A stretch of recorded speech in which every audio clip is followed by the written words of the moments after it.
All right, so we got a Husqvarna 223L as in Lincoln. And the issue with this one, I don't know if you can see it, is that it keeps leaking fuel. What I was told is that it runs fine and there's no major issues in the performance on it, but it just leaks fuel obsessively. So first thing we need to do is take this all apart, which I've already gone ahead and do. And there's 2 screws over here, 1 over here. And believe if not mistaken, because it's been a couple of days since I took this apart, it uses a hex bolt. Once you take these out, these covers pop right off.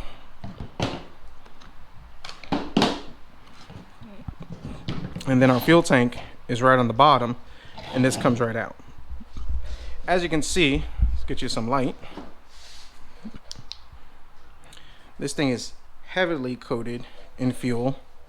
And because of all the fuel, it gets sticky and all the yard debris just kind of tends to build up on it. Now, something to keep in mind with these fins is that these are actually designed for cooling. And if they get clogged up and all that junk on it, then it can create an overheating issue with it. So it is kind of important to keep this clean and also make sure that it's not covered in fuel. So what is the issue? I've already went ahead and pulled out the fuel lines, but if you look at this fuel tank over here, you have these 2 grommets over here. And over time, just because the way fuel can be, it just goes ahead and it just eats away at these grommets. Now these come out pretty easy. They're still a little pliable, but as you can see, I think it was this one actually. Yeah, as you can see, it's kind of broken and slit right there. As you see, as it falling apart. So fuel is going to leak through it. Not to mention, if the lines become brittle or shrink down, fuel will leak out towards it. So I think the first thing that I need to go ahead and do, honestly, is clean this up. A clean environment is awesome, number 1. It's less headache. And then 2, when you put it back together, at least you got a good baseline of what needs to be done as far as if you have any other leaks. So I'm just going to go ahead, I'm going to clean this up real quick, and then we'll talk about getting these fuel lines back going.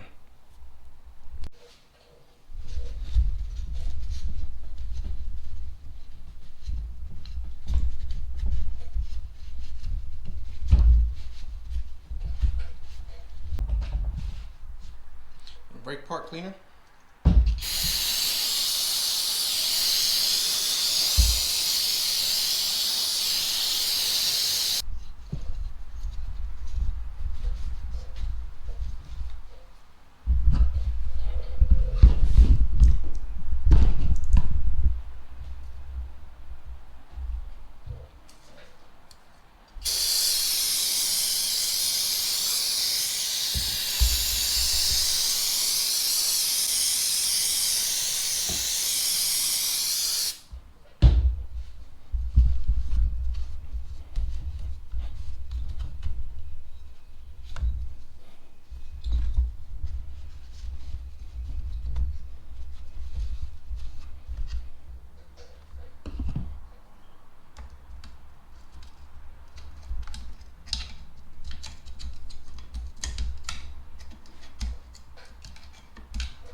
All right, so I went ahead and off camera and went ahead and cleaned off all these parts over here.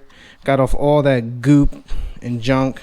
Took the air compressor and just kind of blew off any excess water and stuff that came in. I'm not going for new, but I'm going for a lot better than what it was. And considering that fuel had been leaking all over the place for so long, figured why not just take care of that. Went ahead and cleaned the engine over here. Got all that extra junk off of it. So that's pretty much clean. This is clean. Rinsed out the tank. I just typically use Dawn dish soap, hose it off, and that works pretty good at getting it clean. And the biggest thing is that all this stuff was sticky and gooey. All this stuff is sticky and gooey, and I really don't want to keep getting myself dirty. So for our fuel lines, these don't use the traditional fuel lines that you've seen in most of the cheaper lower end weed eaters. Well, then again, I wouldn't know how you rate this one, but it does a different design. Like I spoke earlier, it uses these grommets, and these are just kind of hardened and breaking apart. So we're going to go ahead and we're going to change it. I got this from my local small engine repair shop. Part number 580457501, and they're the grommets fuel line. This one requires 2. I think these were like $2 or $3 each. All right, so for our fuel lines, we're going to go ahead, put the grommet in here first, and that way we could just kind of slide it in. And then when we take this fuel line, feed it through, grab it right over here, and grab it so I could put my fuel filter through it.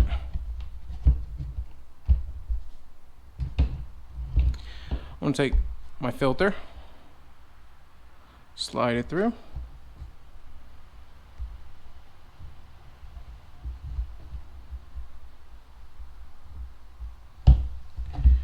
And typically I just go until it bottoms out, like so. There we go.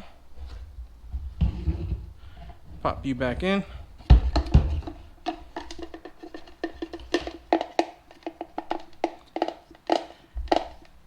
And then I just wait until it just kind of bottoms out. Now I'm going to go ahead and take these grommets, or this grommet, and I'm just going to feed it through. Make sure it's bottomed out. Okay. And this grommet should just go ahead and slide through. Now for some reason, if it's not popping in like it should, then you could use some silicone paste, which I've done. Any type of grease or lubricant that's really not petroleum based would work perfect. But silicone I have found to be the best. Now what I'm going to do is kind of mock it up right over here so I can see where my fuel lines are. Because this one is going to go right into our main jet, which is right up here. I'm going to go ahead and cut it this much. Give myself a little excess for adjustment, for room, and for whatever I might need. We'll go ahead and pop that in. So now for our fuel line routing, what we're going to do is, if you come over here and if you look at the bottom of the carburetor, which is going to be right over here on this side right there, you'll see that's our line. So where our fuel filter goes in is going to go plugged into right over here. And then we're going to replace this line, which comes up from the top of the carburetor, which goes into the bowl.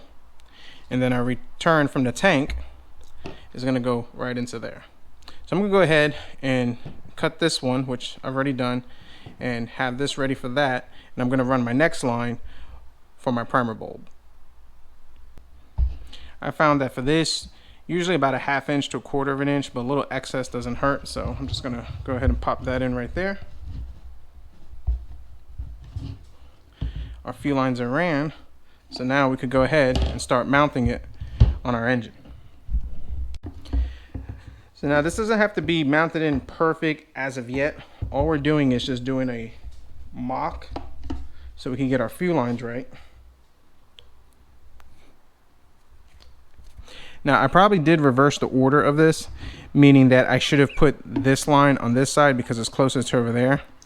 It's fine, but now my line is a little too long, but that's all right.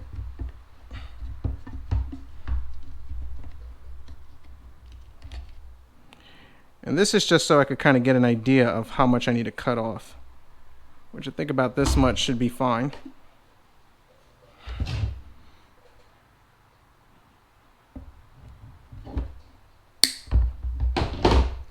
I'm just going to go ahead and feed this right up here just to get this thing started.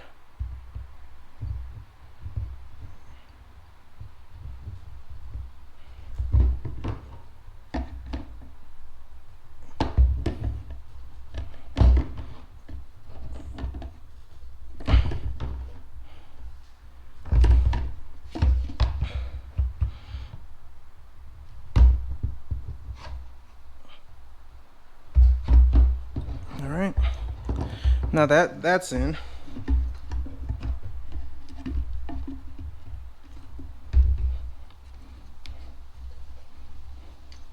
I can go ahead and take this line and run it into my primer bulb. And we're only going to need about this much.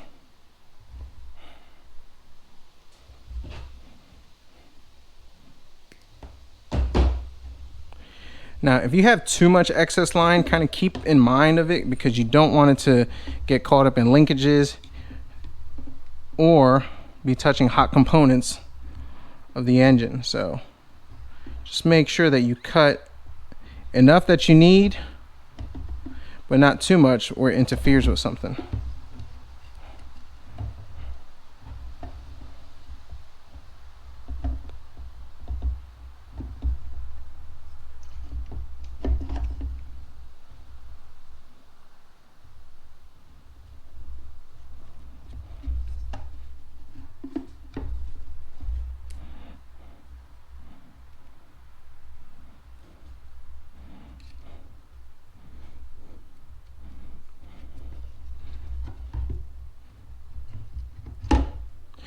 I'm gonna go ahead and pull this one out since it's kind of in my way, and if I'm honest with you, I probably will end up reusing that line since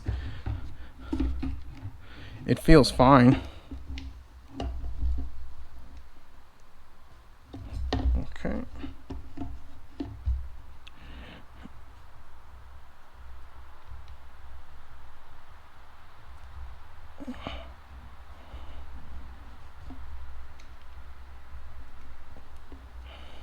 It's a little tight over here.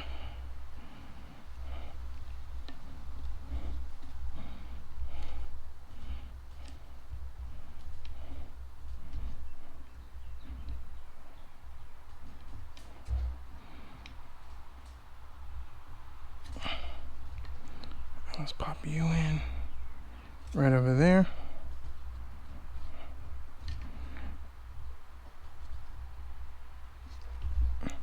All right, so our lines are in. So now what we can go ahead and do is reassemble this and then see if it fires up.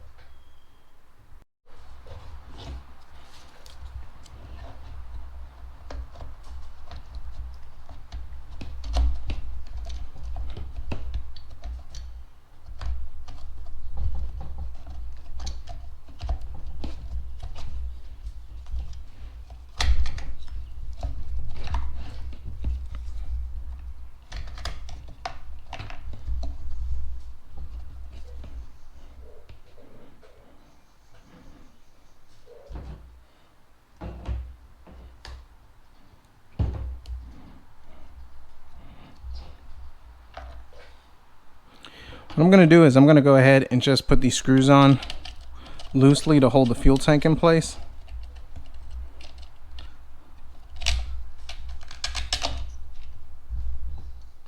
That way we can test it.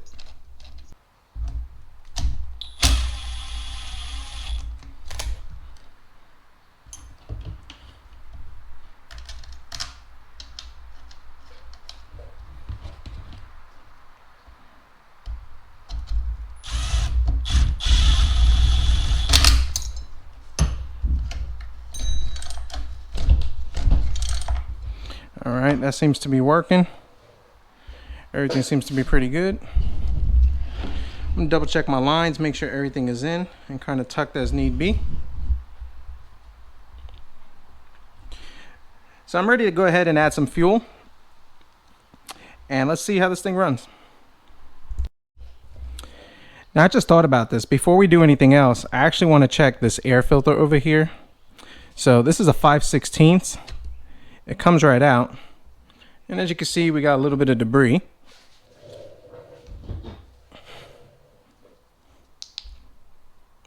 Nothing bad. But I'm gonna go ahead and clean this out, so if this is running right, that's one less thing to worry about.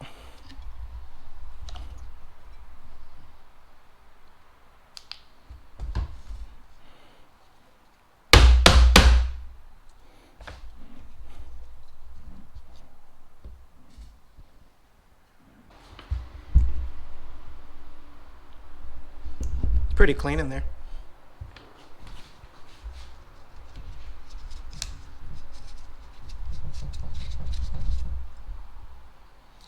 This, I just take a towel and just kind of wipe it off. It feels good. It's not brittle, and there wasn't a lot of junk in there, so I'm good with putting this back.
So one correction I want to make, and it was a mistake that I just realized just kind of following what was there, but the return line from the primer bulb, which goes back into the tank, actually goes into the bottom nipple of the primer bulb. And then this line over here goes into the carburetor right over here. I mixed them up. Well, I just kind of went by what was there, and then it wasn't priming, so I swapped these two, and now we're priming with no issue. So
that was pretty easy, and it sounds pretty good.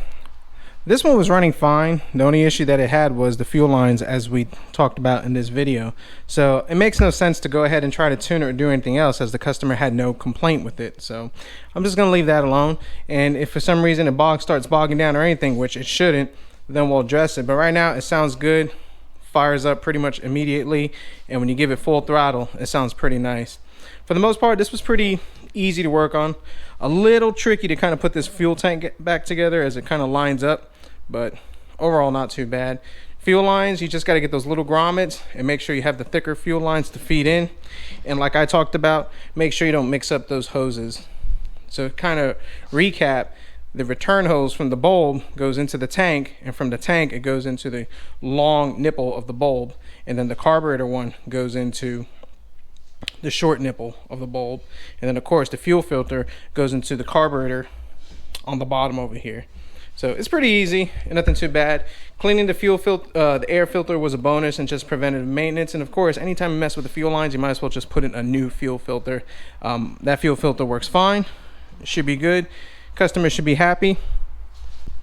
And this thing should work for a long while. And in case anybody is wondering, the customer has their information over here, so I just went ahead and blocked that out just for their privacy and protection. So Husqvarna 223L is in Lincoln.